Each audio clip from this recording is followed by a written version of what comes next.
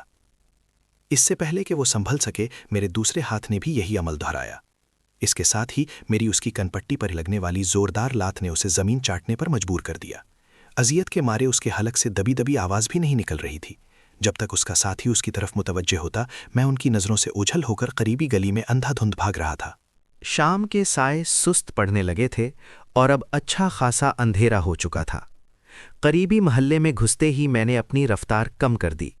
میں تیزی سے چلتا ہوا دوسری طرف بنی سڑک پر پہنچ گیا، جہاں سے ایک سائیکل رکشہ میں بیٹھ کر چوڑا بازار آ گیا۔ یہ بازار ہماری لاہور کی انارکلی اور کراچی کی زیب النساء اسٹریٹ جیسا تھا۔